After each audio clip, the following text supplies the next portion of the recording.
চিপাজাৰ মহাবিদ্যালয়ৰ এটি বিভাগৰ দৃশ্য আপোনালোকক দেখুৱাবলৈ লোৱা হৈছে। এয়া আমাৰ বিভাগৰ ষ্টুডেণ্টৰ হোম এছাইনমেণ্ট আছে আৰু হোম এছাইনমেণ্টৰ ওপৰত এইহালি কপৌ চৰাইৰ পোৱালি খুব সুন্দৰকৈ ইয়াতে কপৌ চৰাই, যাক আমাৰ দৰঙৰ ভাষাত কুপতি বুলি কয়, সেই কপৌ চৰাই কুপতিয়ে ইয়াতে বাঁহ সাজিছে খুব সুন্দৰভাৱে। আৰু ইয়াৰ পৰা এটা কথা খুব সুন্দৰভাৱে বুজা গৈছে যে এই কপৌ চৰাই বা কুপতিয়ে মানুহৰ সংস্পৰ্শত থাকিয়ে পোৱালি জগাব বিচাৰে বা নিজৰ সংসাৰ বঢ়াব বিচাৰে। আৰু এইটো এতিয়াৰ কোনো নতুন কথা নহয়, এইটো বহুত আগৰ পৰাই কপৌ চৰাই ঠিক আমাৰ ঘৰচুৱা পাৰ চৰাইৰ দৰে হয় আৰু মানুহৰ সংস্পৰ্শত থাকি খুব ভালে পায়।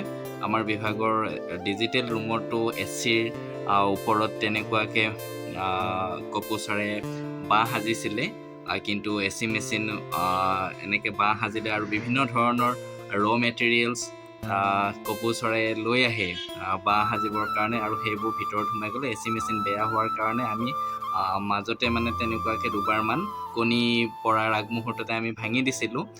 কিন্তু এতিয়া পুনৰ ইহঁতে আকৌ এছাইনমেণ্টৰ ওপৰতে ধুনীয়াকৈ থোৱা হৈছে, যে এইবোৰ এয়া পুৰণা এছাইনমেণ্ট হয় আৰু তাৰে ওপৰতে ধুনীয়াকৈ আহি পেলাই বাঁহ সাজিছিলে। এতিয়া মাকজনী নাই, কিন্তু পোৱালি দুজনী আছে, সিহঁতো ডাঙৰ হৈছে, খুটি খাব পৰা হোৱা নাই, মাকে আহি পেলাই আহাৰ খুৱাই থৈ যায়। এতিয়া খুব সুন্দৰভাৱে ইয়াতে শুই আছে। আৰু আমাৰ মহাবিদ্যালয়ৰ প্ৰায় 2-3টা বিভাগত এনেকুৱাকৈ কপৌ চৰাই আহি ধুনীয়াকৈ বাঁহ সাজিছে। কিন্তু এইটো বিভাগত কিন্তু কপৌ চৰাই এয়া প্ৰথম নহয়, ইয়াৰ আগতেও ইহঁতে বহুতবাৰ এনেকৈ ইয়াতে বাঁহ সাজি পেলাই পোৱালি ফুকাই লৈ গৈছে আৰু খুব মানুহৰ সংস্পৰ্শত থাকি পেলাই ভাল পায়।